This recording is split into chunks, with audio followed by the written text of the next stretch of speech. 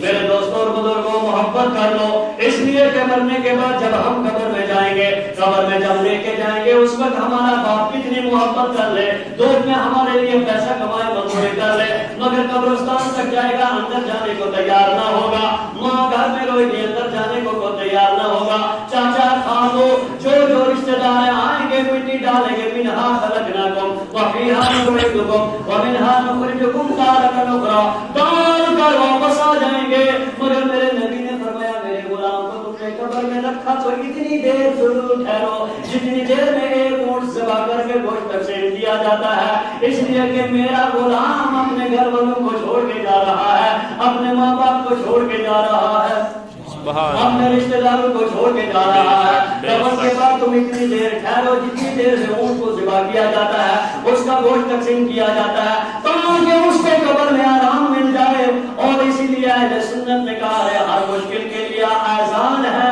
اس لیے دفن کرنے کے بعد ہم قبر پہ کھڑے ہو کے اذان پڑھیں گے، اور اللہ اس اذان کی برکت سے مرنے والے کی بخشش فرما دے گا، مگر جب قبر میں رکھنے کے بعد جب فرشتے آ گئے، ارے بتا ربو کا، بتا ماں دینو کا، بتا ماں کنت تقول فی ھذا الرجل، ارے ایمانداری سے بتاؤ جس نے ماں کو چھوڑا، باپ کو چھوڑا، بھائی کو چھوڑا، رشتہ دار کو چھوڑا، اندھیری کوٹری میں ڈال دیا، اچانک منکر نکیر ڈراؤنی شکل ترانے کے دان زمین کو کاٹتے ہوئے زلزلہ کھاتے ہیں، اور اللہ کے پیغمبر فرماتے ہیں کہ جاؤ گنہگار ہوگا، زمین اس کو اس طرح لپیٹے گی، اس کی دونوں پسلیاں آپس میں پیوست ہو جائیں گے، اور جو مومن ہوگا حکم ہو جائے گا اے زمین تو اس کے لیے طاعت نظر کشادہ ہو جا، سبحان اللہ، آپ چاہیں گے اس وقت باپ نہیں جائے گا، ماں نہیں جائے گی، بھائی نہیں جائے گا، مگر مسلمانوں جس نبی کے میلاد میں آئے، جس نبی کے نام کی جھنڈی اٹھا کے لائے،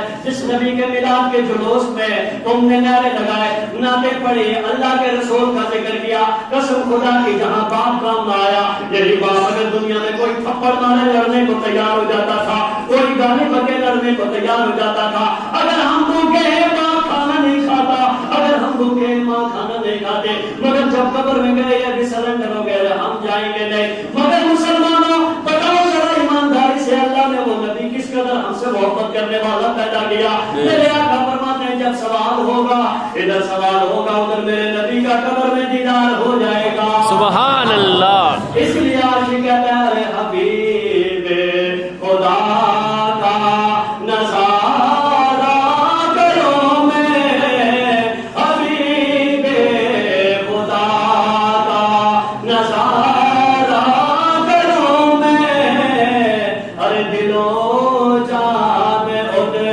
پر نثارہ کرو میں، اس لیے اعلیٰ حضرت کے بارے میں آپ نے سنا ہوگا، انہوں نے کہا لوگوں جب تم میری قبر کھودنا، میری قبر کو کھڑا اونچا کھودنا، کہا کیوں؟ کہا دنیا میں میں نے اپنے نبی پہ سلام پڑھا، جب